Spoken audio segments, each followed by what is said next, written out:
Kasong pagpatay ang kakaharapin ng top 2 most wanted person matapos matunton ng kapulisan sa Barangay Flores, Catmon, Cebu at humantong sa pagkakaaresto ng naturang sospek. Magbabalita dyan si Patrolwoman Judith Nicanor. Hawak na ng kapulisan ng Catmon ang top 2 most wanted person, municipal level na may kasong murder at attempted murder matapos maaresto ng mga otoridad sa City of Bigo, Barangay Flores, Catmon, Cebu nito lamang nakaraan. Ayon kay Police Captain Renerio L. Mejias, officer in charge ng Catmon Municipal Police Station, Cebu Police Provincial Office, bandang 1:30 ng hapon nang maaresto ng kapulisan ang top 2 most wanted na suspect na si Giovanni, 46 anyos, na residente ng nabanggit na lugar.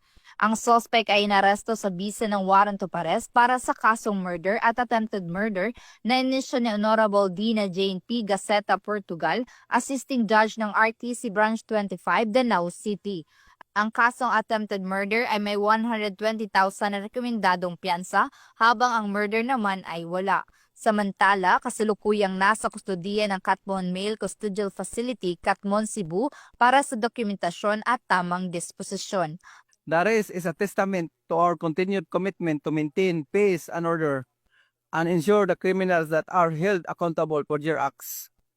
We remain steadfast in our mission to serve and protect to the public and continue to pursue those with pending warrants and bring them to justice.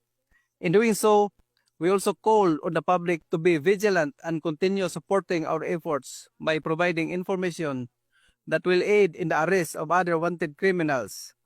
Naway patuloy ninyong suportahan ang ating PNP sa lahat ng programa at kampanya laban sa kriminalidad at sama-sama nating gawing ligtas ang ating komunidad. Maraming salamat po. Patunay lamang na ang kapulisan ng Catmon ay patuloy sa pagpapatupad ng kanilang sinumpaang tungkulin kontra kriminalidad upang magkaroon ng maunlad na bansa para sa sambayan ng Pilipino tungo sa isang bagong Pilipinas. Mula dito sa Central Visayas, ako yung Police News Network Correspondent Patrolwoman Judith Nicanor, lagad ng batas, tagataguyod ng Balitang Pulis.